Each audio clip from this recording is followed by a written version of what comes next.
तो यशोदा माता मथ रही थी दही को मक्खन बनाने के लिए और साथ में गीत गा रही थी जिसमें भगवान की लीलाओं का वर्णन था।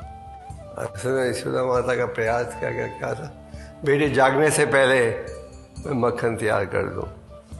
और सुबह भगवान जागे, सीधा माता के पास गए दूध पीने के लिए स्तन से। तो जो यशोदा माता थी एक साथ अनेक काम कर रही थी। एक तरफ से दही को मथ रही थी, दूसरी तरफ से थोड़ी दूरी पर आग में दूध को उबाल रही थी।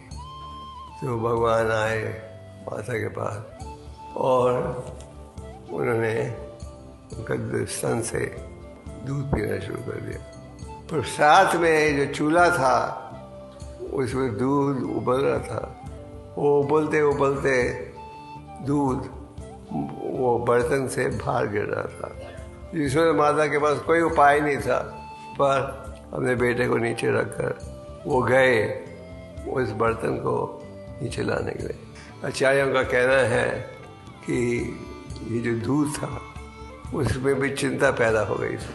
वो कह रही थी अगर भगवान ने पेट भर लिया तो मुझे कौन पिएगा। तो यशोदा माता ने जब देखा उसकी दूध उबल रहा है और बर्तन के बाहर गिर रहा है तो उन्हें भगवान को नीचे बिठाकर वहाँ आए। भगवान गुस्से हो गए, माँ ने क्यों छोड़ा। भगवान ने क्या किया, ताजा मक्खन चुरा लिया और पत्थर फेंक कर मटकी को तोड़ा। इसे जो मक्खन आया भगवान लेकर गए, उखल के ऊपर बैठकर बंदों को बांटने लगे। तो जब यशोदा माता आई उन्होंने देखा ओ मटकी में छेक है और सब मक्खन बाहर गिर गया है। तो वो समझ गई क्या किसकी शरारत है, भगवान की शरारत।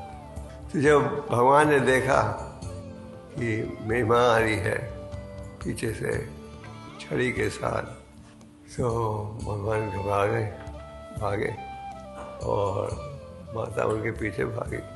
तो यशोदा माता कैसे पकड़ लिया उन्होंने भगवान को, क्योंकि हालांकि उनका वजन भी ज़्यादा था और जो वो बिलोड़ी थी सब फूल वगैरह गिर रहे थे, पर उन्होंने पकड़ लिया। और माता ने देखा कि बेटा डर गया है, वो छड़ी को देखकर तो माता ने सोचा कि छड़ी मुझे फेंक देनी चाहिए, क्योंकि बेटा डर रहा है कहीं घर से भाग नहीं जाए। माँ बेटे को शिक्षा देना चाहती थी, पर माता को ये भी डर था क्योंकि कई बार जब बेटे को डांट पड़ती थी बेटा कहता ठीक है मैं बंदर हूँ, मैं भी जाऊँगा बंदरों के साथ रहने।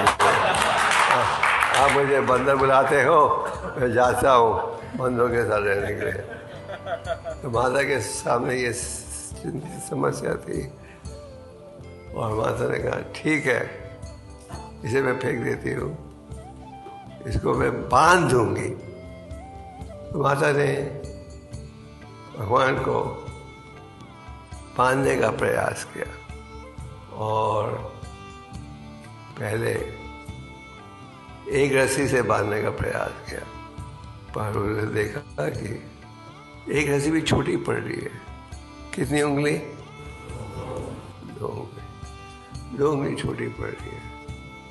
तो माता हैरान हो गई थी, मेरे बेटे का इतना छोटा हाथ है और ये एक रस्सी 10 गुना बड़ी है। फिर उन्होंने दूसरी रस्सी ली, तीसरी रस्सी ली, जितनी रस्सियाँ थी घर में सबको जोड़ दिया एक के साथ और इतनी लंबी रस्सी हो गई। पर जब भी वो बांधती थी वो रस्सी छोटी निकल रही थी। तो माता आश्चर्य हो गई थी क्योंकि उनका बेटे का हाथ तो वैसे ही छोटा था। ये नहीं कि भगवान का हाथ भी बड़ा होता जा रहा था, उनका हाथ बिल्कुल छोटा था और उन्होंने सारी रस्सियों को जोड़ दिया था, जब भी 2 उंगलियां छोटी नहीं हो रही थी।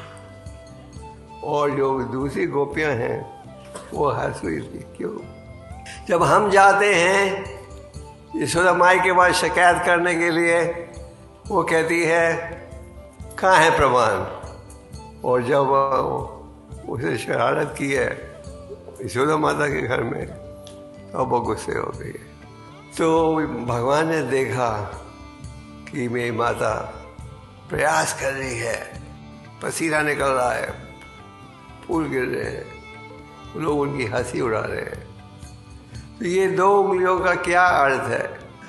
एक उंगली का हमारे आचार्यों के अनुसार ये अर्थ है, अगर आप भगवान को समझना चाहते हो तो आपको प्रयास करना पड़ेगा।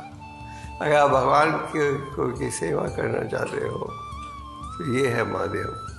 तो एक उंगली का अर्थ है प्रयास करोगे तो ही भगवान को समझ पाओगे। और दूसरी उंगली से क्या अर्थ है?